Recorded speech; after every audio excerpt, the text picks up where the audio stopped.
आपण आहोत सातारा जिल्ह्यातल्या दुष्काळी मान तालुक्यातील उकिरडे गावात। गेल्या अनेक दशकापासून मान तालुका हा दुष्काळी म्हणून ओळखला जातो।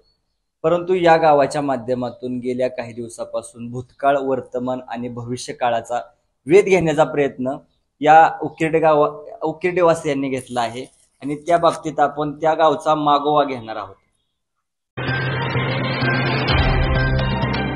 सातारा जिल्ह्यातील दुष्काळी मान तालुक्यात सातारा लातूर हायवे लगत असलेल्या छोटेसे गाव ज्याचे नाव उकिरडे। जिल्ह्यात महाबळेश्वर खोऱ्यात राज्यात सर्वाधिक तर दुसरीकडे मान तालुक्यात सर्वात कमी पाऊस पडत असल्याने या तालुक्याला दुष्काळी संबोधले जाते। परंतु या दुष्काळी परिस्थितीवर मात करून गावातील लोकांनी अनेक उच्च पदस्थ अधिकारी जन्माला घातले। IAS, IFS अधिकारी, GST आयुक्त, जिल्हाधिकारी, माहिती अधिकार आयुक्त, न्यायाधीश, उपनिबंधक, जिल्हा नियोजन अधिकारी, सहाय्यक आयुक्त, पोलीस अधिकारी तसेच परदेशातील अधिकारी यांसारख्या पदाला गवसणी घालून उकिरडे गाव जगाच्या नकाशावर पोहोचले आहे। या गावातून राष्ट्रीय महामार्ग क्रमांक 585 जातो। उकिरडे गाव जिल्ह्याचे मुख्यालय असलेल्या सातारपासून 51 तर तालुक्याचे मुख्यालय असलेल्या दहिवडीपासून 12 किलोमीटर अंतरावर आहे।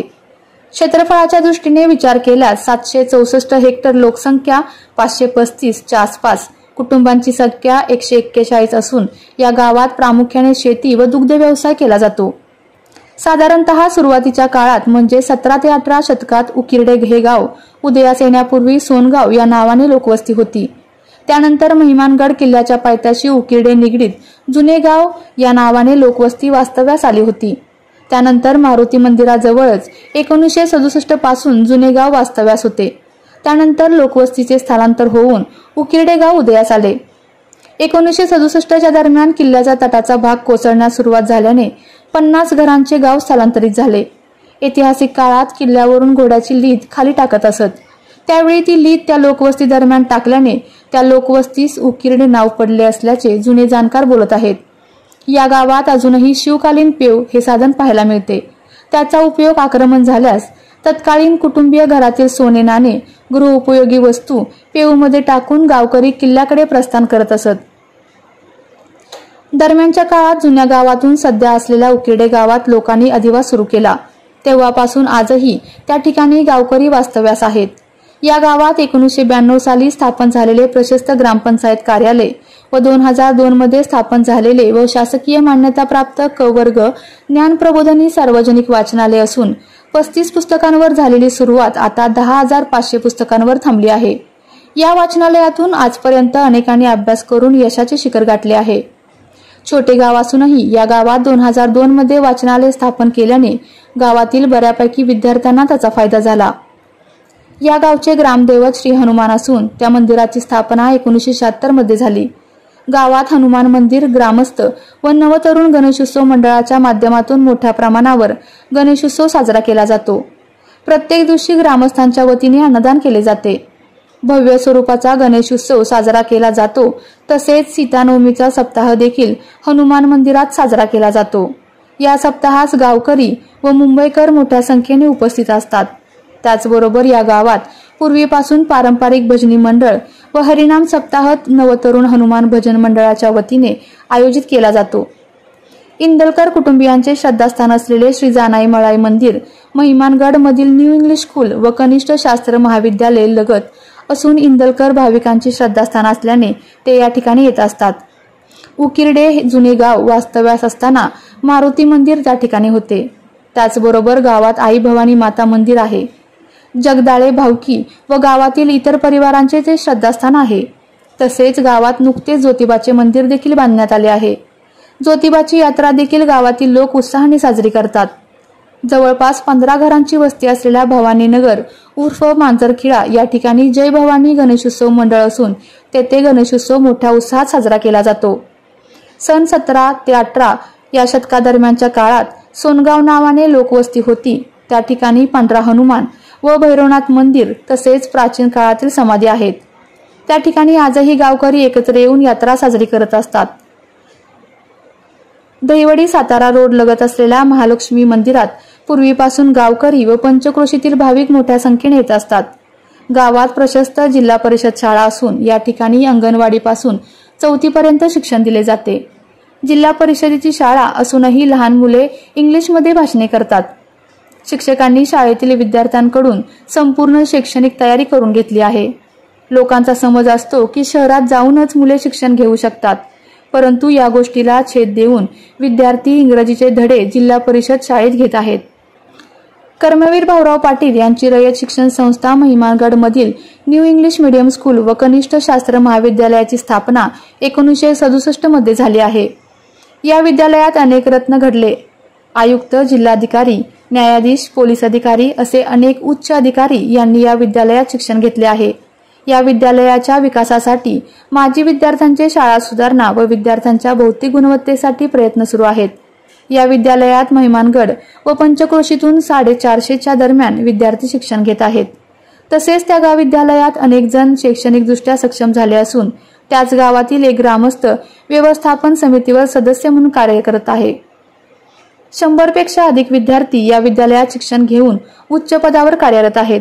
या गावामध्ये 1 डॉक्टर, 1 डॉक्टरेट, 19 पोलीस अधिकारी, 11 शिक्षक, 20 सैनिक, 32 अभियंते, 10 बँकर्स, 20 व्यावसायिक, 10 इतर अधिकारी तसेच 125 नोकरी निमित्त कार्यरत आहेत. गावातील तलाव व विहिरींचा शेती व व्यवसायासाठी मोठ्या प्रमाणावर उपयोग होतो. गावात प्राचीन विहिरी अजूनही पाहायला मिळतात. दरवर्षी 19 फेब्रुवारी रोजी पांढरी उर्फ इंदलकर वस्ती येथे गावकरी एकत्र येऊन शिवजयंती उत्सव साजरा करतात. यामध्ये प्रत्येक वर्षी वेगवेगळ्या किल्ल्यांवरून शिवज्योत आणली जाते. त्या शिवज्योतीची मिरवणूक काढून छत्रपती शिवाजी महाराजांच्या पुतळ्याजवळ पूजन करून महिलांसाठी हळद कुंकू समारंभ आयोजित करून महाप्रसादाचे नियोजन केले जाते. डॉक्टर बाबासाहेब आंबेडकर यांची जयंती 14 एप्रिल रोजी गावकऱ्यांच्या वतीने कांबळे वस्ती येथे साजरी केली जाते. त्यानिमित्ताने संपूर्ण गाव, ग्रामपंचायत सदस्य, सरपंच एकत्रित येऊन शिवशाहू फुले आंबेडकर यांचे विचार, आचार समाजापुढे ठेवले जातात की जयंती नाचून नव्हे तर वाचून साजरी केली जाते.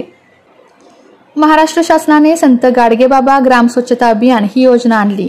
या अभियानाचा उद्देश ग्रामीण भागातील स्वच्छता सुधारणे आणि आरोग्याची स्थिती सुधारणे ही होती. या अभियानात 2002 मध्ये उकिरडे गावाने देखील सहभाग घेतला होता. गावाने उपक्रमात सार्वजनिक स्वच्छता, कचरा व्यवस्थापन, स्वच्छता, जनजागृती तसेच पाण्याचा योग्य वापर या गोष्टींवर लक्ष केंद्रित करून योजना राबवली होती. गावकऱ्यांनी सामाजिक व सर्वसमावेशक उपक्रम हाती घेत पाणी फाउंडेशनच्या माध्यमातून श्रमदान केले होते. जवळपास सर्वच मुंबई स्थित गावकरी गावी येऊन श्रमदान करत होते. साधारण 2018 मध्ये उन्हाळा असतानाही उन्हाची तीव्रता अधिक असताना जिद्द व चिकाटी न सोडता लहानपणापासून ज्येष्ठ नागरिकही श्रमदान करत होते. मुंबईहून श्रमदानासाठी गावी आलेले माजी सैनिक बुवा दादा यांचे श्रमदान करत असताना हृदयविकाराच्या झटक्याने निधन झाले.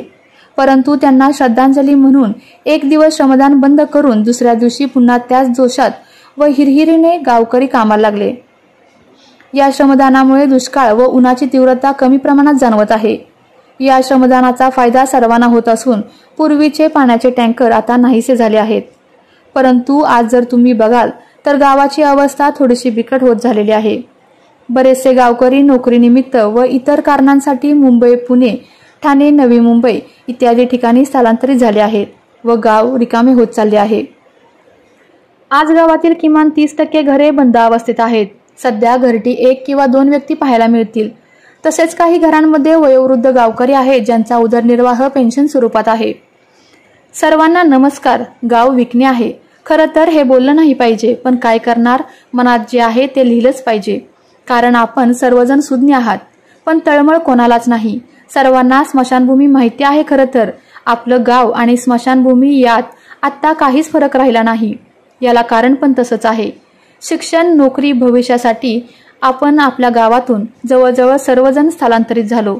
याचा परिणाम गावात राहणाऱ्या मोजक्या लोकांना जाणवू लागला. कारण प्रत्येक घरात आता फक्त वयस्कर लोक आहेत.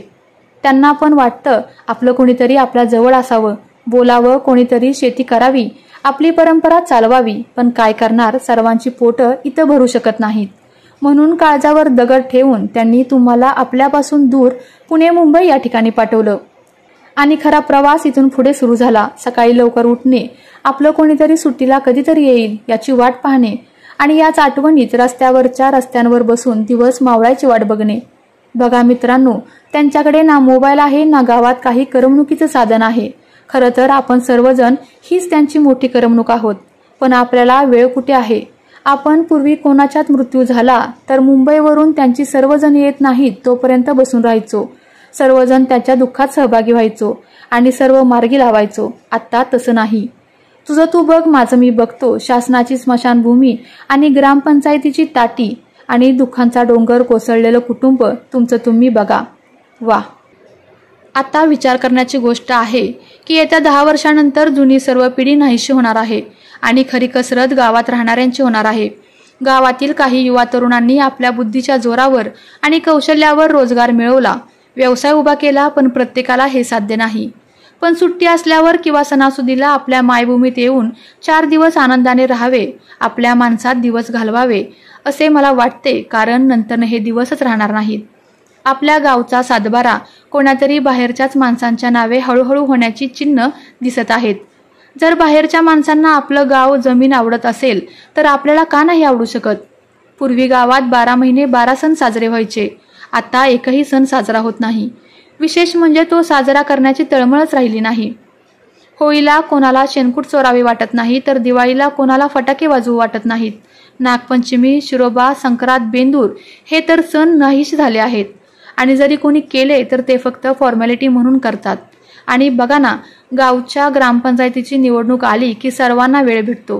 कामेधंदे सोडून याची त्याची जिरवण्यासाठी आपण मात्र तळमळीने गावाला पोचतो.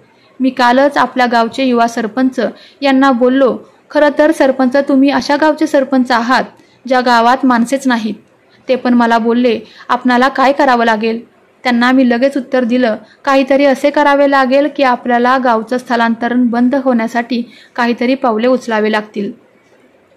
तुमचे समर्थक तुम्हाला फक्त राजकारणासाठी साथ देऊ शकतात, बाकी वैयक्तिक आयुष्यात तुझं तू बघ असंच आहे. पण स्थानिक म्हणून माझी तळमळ आहे की आपण काहीतरी रोजगार निर्मिती करावी. नवीन काहीतरी करायला जमते का ते बघावं. आणि त्यांना सुद्धा हे पटलं आहे. त्यांनी मला शब्द दिला आहे, आपण सर्वांनी मिळून काहीतरी वेगळं करूया. मी मागे म्हटल्याप्रमाणे गावात आत्ता सध्या फक्त मोकाट कुत्रीच फिरताना दिसतात आणि झाडावर उड्या मारणारी माकडे दिसतात. कदाचित पुढची ग्रामपंचायत निवडणूक तेच लढवतील.